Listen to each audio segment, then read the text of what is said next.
सृष्टि बचपन से ही दिखने में सुंदर नहीं थी, लेकिन अमीर बाप की बेटी सृष्टि पर उसकी माँ जान छिड़कती।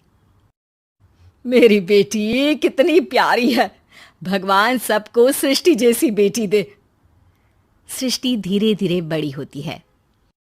एक दिन सृष्टि की सहेली कहती है, तू दिखने में कितनी अजीब सी है, लेकिन मैं जानती हूँ हम सब में सबसे अच्छी शादी तो तेरी ही होगी। तेरे पापा अमीर जो हैं। और बता नहीं सकते यार, दहेज तो हर कोई देता है, ये क्या ज्यादा ले जाएगी अपने पति के लिए? अरे बड़े शहर में कोठी है इसके पापा की। अरे पापा की है ना, कौन सी इसकी है?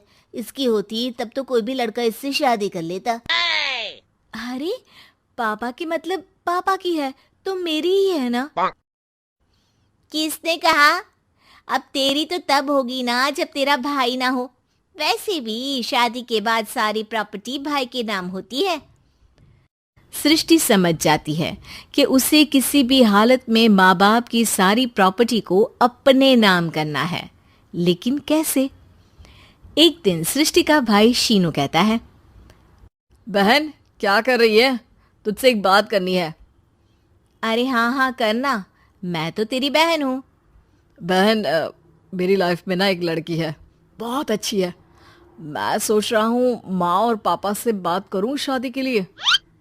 सृष्टि को समझ में आ जाता है कि भाई की शादी होते ही भाभी उसे एक दिन भी घर में बर्दाश्त नहीं करेगी।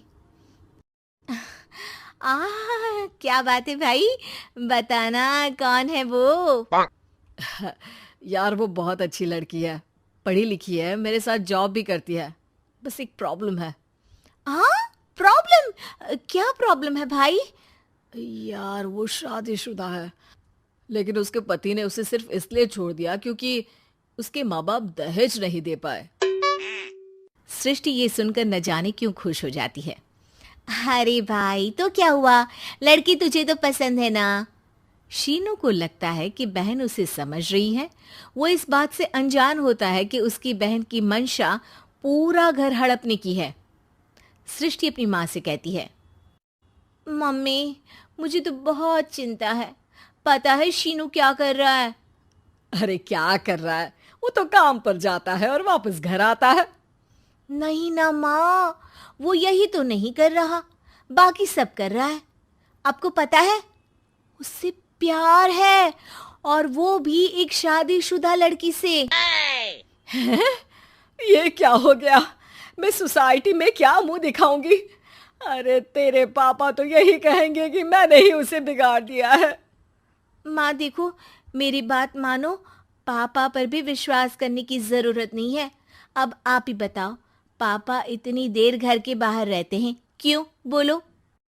अरे बेटा वो तो नौकरी करते हैं ना। तू बहुत भोली है माँ। पापा का ऑफिस तो 7 बजे खत्म हो जाता है, लेकिन देखो कितनी देर से आते हैं। अरे नहीं बेटा, ऐसी कोई बात नहीं है। सृष्टि माँ को एक औरत से बात करते पिता की फोटो दिखाती है। देखो माँ कैसे हैं पापा। मैं ना कहती थी कि पापा सही नहीं है।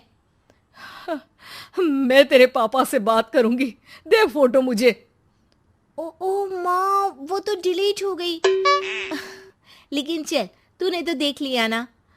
पापा से बाद में बात कर लेना, और हाँ मेरा नाम बिल्कुल मत लेना। हाँ माँ।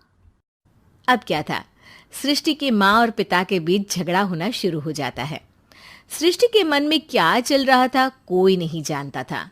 एक दिन, माँ सृष्टि के लिए एक लड़का देखा है, वो लोग शाम को उसे देखने आने वाले हैं।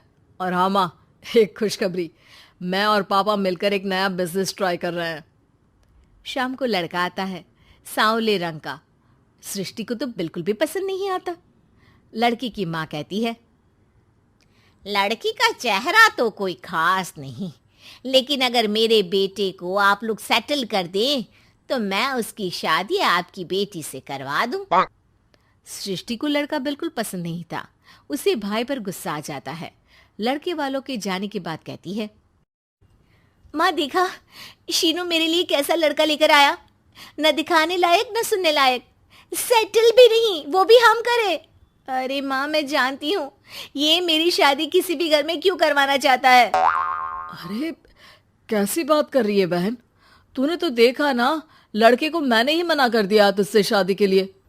जिसने लड़का बताया था उसने उसकी बहुत तारीफ की थी। बात आई गई हो जाती है, लेकिन सृष्टि का मन शांत नहीं होता। क्या करूं, कुछ समझ में नहीं आ रहा। मेरी शादी हो गई तो ये लोग पूरी प्रॉपर्टी शीनू के नाम कर देंगे, मेरे हाथ तो कुछ लगेगा ही नहीं। तभी सृष्टि को आइडिया आता है। वो किसी वकील को फोन करती है।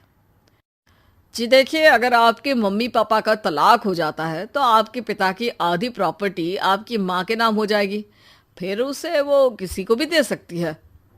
सृष्टि अब माँ को बेटे के खिलाफ भरती है।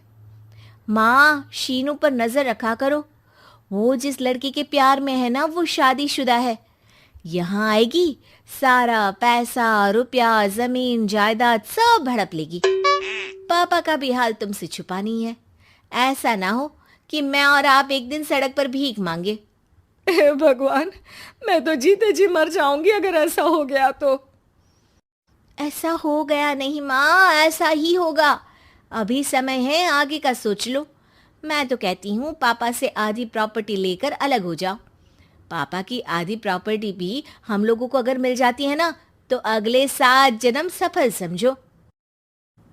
बेचारी माँ बेटी के कहने पर पति से तलाक लेकर अलग हो जाती है। सृष्टि अब पैसों से गाड़ी और अपने दूसरे महंगे शौक पूरे करने लगी। उसके दोस्त भी उसके पैसे इस्तेमाल करते।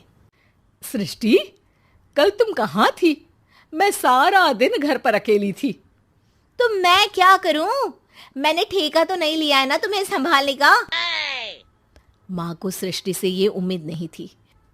वो बैठकर रोने लगती है। वहीं उसका पति यानी कि सृष्टि के पिता आ जाते हैं। मैं जानता था कि तुम्हारा यही हाल होगा, तो आपने मुझे रोका क्यों नहीं? मैं रोकता तो तुम रुकती क्या? सृष्टि के कहने पर तुमने मुझ पर अपने बेटे पर शक किया, लेकिन तुम ये भूल गई कि कैसे हम दोनों ने मिलकर जीवन में इतना सब खड़ा किया। माँ पति के गले लग जाती है। मुझे माफ कर दीजिए, मैंने आपकी कमाई का एक बड़ा हिस्सा गवा दिया।